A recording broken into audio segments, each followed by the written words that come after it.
Hər budur ki, mən belə düşünürəm ki, fikirlərdə o qədər fərq yoxdur. Sadəcə biz bir tərəfini danışırıq, o birisi dostumuz ayrı tərəfini danışır. Bu, belə tartışma mühiti, ortamı o qədər olmayıbdır, az olubdur ki, burada danışan da belə bir sözü ki deyir, nəsə burada oturan üçün danışıq az olubdur. Bəlkə başqa cür düşünə bilər deyə, sözünü təkrar ayrı boyutlarını da açıqlayır ki, yox orasını demirəm, burasını deyirəm və burada daha zaman alır.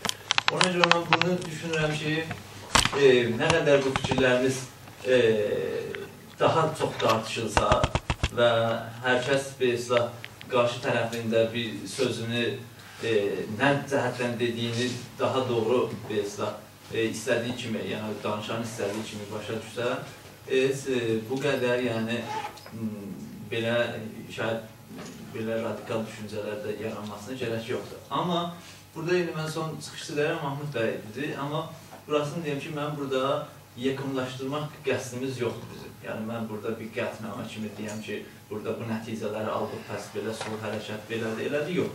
Biz indi bir də buranın təşkilatçısı kimi biz fikirlərimizi paylaşdıq və əsas da bu fikirləri buradakı insanlar mən bildiyim qədər hamısı Arif bəy kimi, Ceyhun bəy kimi, Mahmud bəy kimi, Eldar bəy saymaqdan qurtarmaq.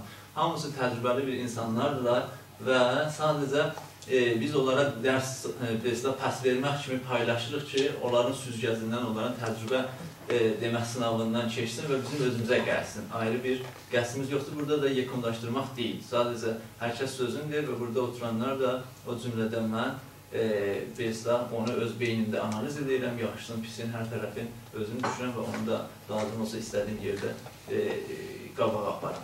Amma Arif bəyin söhbətlərin idaməsində, qarşısında yox, idaməsində mən bir dənə məsələyə toxunmaq istəyirəm. İndi bu ələn dediyim söhbətlərdən də o qədər demək fərqli deyil.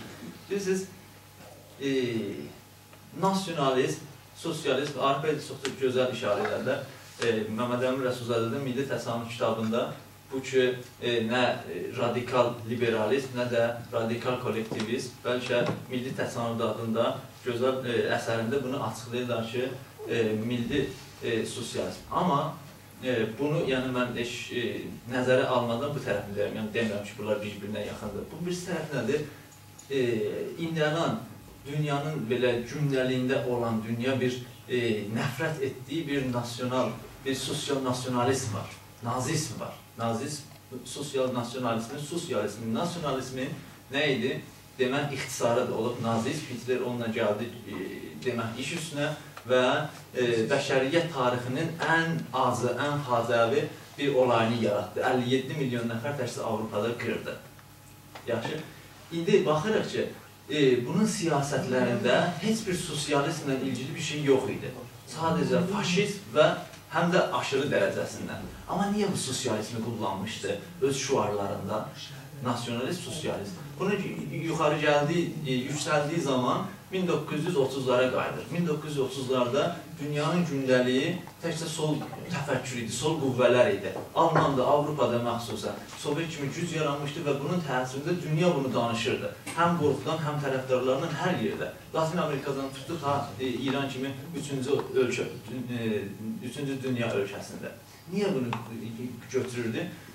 Çünki bu gücdə olan, bu gündəlikdə olan, bu gündəmdə olan sosializmi bir qolay mən də bundan bu sözüm budur demək istəyirdi. Elə biz də sosializmi, milli sosializm. Və nəhayətən gəlirdi, qüdrətə çatandan sonra bu sosializm qoldan həsb olurdu və radikal bir nasionalist faşist gəlirdi. Ki, mən bayaqlar işarə edim. İndi sözüm budur ki, bizim də bugünkü milli hərəkətimizdə deyəndə ki, sola bir qarşılıq olubdur. Gerçək budur ki, bugün yaşadığımız gündə, baxın internetə, biri-birini təxrib edəndə soldur, keçmişi solcuymuş, nəymiş falan imiş sözündən kullanır. Ya bu günlər feminizmi gəlib danışanda biz hər səfərində deyə bilmərək ki, biz də sosializmə inanırıq, hər səfərində deyə bilmərək ki, biz feminizmə inanırıq, belədir, elədir falan. Çünki ortada yoxdur. Sadəcə bizi bilə deyəndə biz də deyirik ki, hə, var idi. Aktual yoxumuzdur və bu aktual olmadığında gəlir elə zamanında bir sıra boşluqları belə dərincəsinə özünü görsədir. Ona görə indi bizim demək təşəbbüsümüz Azərbaycan milli hərəkatını bəli 1800-lərdən başlasaq ki, hər zaman da solla eyni olubdur. Güney Azərbaycanda indiyəcə, yəni bu son dönəmi çıxın, 1990-lardan, yəni Azərbaycan, Quzey Azərbaycanın ikinci istiqlaliyyətindən sonra dönəmi çıxın, ondan qabaq Güney Azərbaycanda milli məsələni az da olsa gündəliyə gətirən, aktual eləyən elə bu solcular olur. Hamısı yox, amma bir pişəvəri solcu idi, bir ideyası solcu idi, kimi, hamısını sayırsınız ki, bir qolay sol düşüncəsindən də bir demək rəcələri var idi, damarları var idi. Məmmədəmin Rəsulzadə də solçuydu da 1914-ə qədər. Dəqiqən.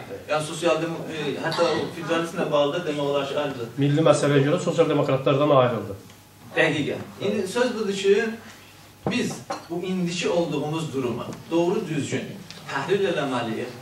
Biz də düşüncələr cəhətindən, feminist düşüncəsi cəhətindən, indi şahid bu, qadın belə deyək, qadın haqqı cəhətindən, işçi haqqı cəhətindən, uşaq haqqı cəhətindən, əlil haqqı cəhətindən, ayrı millətlərə hörmət cəhətindən və belə bir sayaq geçsin də, o ki, bugünkü dünya bizdən tələb edir. Dünya deyəndə əxrar ümumi, kamuoyu bizdən tələb edir. O cəhətdən təhlil eləməliyik, boşluğumuzu, gündəlikdə olan, Zeyhun bəy dediyi kimi, gündəlikdə olan ədəbiyyatımızı ki, nə ilə bir-birimizi vururuq, nə ilə bir-birimizi alqışlayırıq, bu cəhətlərdən söz qonusudur.